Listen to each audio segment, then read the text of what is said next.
உங்களை ஒரு street dog கிடைக்குது. பட் உங்களுக்கு அது மேலே வெறுப்பறாமல் லவ் வந்தால் எப்படி இருக்கும்? அதை பற்றின படம் தான் பிளாக் டாக். டெசர்ட்டில் ஒரு பஸ் ஃப்ளிப் ஆகுது.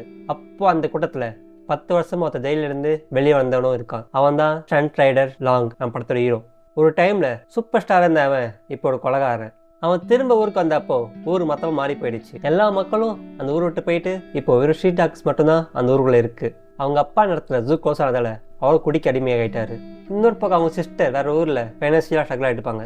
இப்போ லாங் இருக்க இடம் ஒரு தனிமை தான். 2008 பெய்ஜிங் ஒலிம்பிக் போட்டி நடக்கிறதுனால எல்லா ஸ்ட்ரீட் டாக்ஸையும் மூவ் பண்ணணும்னு கவர்மெண்ட் ஆர்டர் பாஸ் பண்ணுறாங்க. அதிலும் குறிப்பாக அந்த பிளாக் டாக் பிடிச்சி கொடுத்தா அதிகமான ரிவார்ட் தரதாகவும் சொல்கிறாங்க. ஹீரோவும் அதை பிடிக்க போகிறான். ஆனால் கடைசியில் கடி வாங்கிட்டு வந்து தான் மிச்சம். அப்போட ஹீரோ லோக்கலில் ஒரு நாய் பிடிக்கிற கேங் கூட சேர்ந்து அந்த நாய் பிடிக்க ட்ரை பண்ணுறான். அப்போ தான் அவனுக்கு புரியுது தான் நாயை வெறுக்கும் மனசு இல்லைன்னு. இதனால அவங்க கேங்குக்குள்ளே சண்டை வந்தாலும் அவங்க அவனை மன்னிச்சு விட்டுருவாங்க. ஒரு நாள் அந்த கருப்பு நாயை பிடிக்கிறாங்க. அதை ஷெல்டர் கொண்டு போகிறப்போ ஹீரோவும் டாகும் புயல சிக்கிட்டு அவங்க வேன் கவுருது. பனியில் நடுங்கின அந்த நாயை உள்ளே கொண்டு வரப்போ திரும்ப நாய் அவனுக்கு கிடைச்சிது. கொஞ்ச நேரம் கழிச்சு ஒரு சர்க்கஸ் குரூப் வந்து அவனையும் அந்த நாயும் கூட்டிகிட்டு டவுனுக்குள்ள வராங்க. அந்த டைமில் அவனுக்கும் அந்த சர்க்கஸ் குரூப் பொண்ணுக்கும் ஃப்ரெண்ட்ஷிப் ஃபார்ம் ஆகுது. அவனை அந்த நாய் கிடைச்சதுனால கொஞ்ச நாளைக்கு நாயை அவன் நோட்டீஸ் பண்ண சொல்லியிருக்காங்க. பிகாஸ் அந்த நாய்க்கு ஏதாச்சும் ஒன்று நடந்தால் இவனுக்கும் அது அஃபெக்ட் ஆகும்னு. டவுனில் வந்து அவனுக்கு அவங்க அப்பா ஹாஸ்பிட்டலில் இருக்காங்கன்னு தெரிய வருது. ஹாஸ்பிட்டல் போய் பார்த்தா அவங்க அப்பா தன்னை கரண கொலை பண்ண சொல்லி கேட்குறாரு.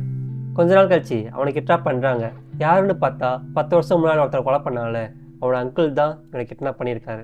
நிலநடுக்க வந்ததுனால அவன் அங்கேருந்து தப்பிச்சு அவனோட நாய் எங்களுக்கு பார்க்க திரும்ப அவனோட இடத்துக்கு போகிறான். அங்கே அவன் கீழே விழுந்த பாம்புக்கு பயந்து மேலே இருக்கிறத பார்த்து இவன் அவனை காப்பாற்றி தன் நாய் எங்களுக்குன்னு தேடி போகிறான். அப்போ தான் டவுனுக்கு வெளியே ஷெல்டரில் தன் நாய் இருக்குன்னு தெரிஞ்சுக்கிட்டு அதை வீட்டுக்கு கூட்டிகிட்டு வரான். அந்த கருப்பு நாயும் இன்னொரு நாயும் இப்போ ஒன்றா இருப்பாங்க. சூரியகிரகணத்தை பார்க்க ஊர் மக்கள் எல்லாம் பாலைவனத்துக்கு போகிறாங்க. தன்னோட அப்பா சாகும்போதே ஹீரோ அவன் அப்பா கூட கடைசியாக இருக்கான். கருப்பு நாயும் இறந்து போயிடும். ஆனால் சாகிறதுக்கு முன்னாடி அவங்க கிட்ட ஒரு குட்டி நாயை விட்டு போகும். ஃபைனலாக அவனும் அந்த குட்டி நாயும் பாலைவனத்தில் பயணம் போகிறாங்க. நீங்கள் சொல்லுங்கள், உங்களோட நாய் கடிச்சா அந்த நாய் வெறுப்பீங்களா இல்லை நேசிப்பீங்களா?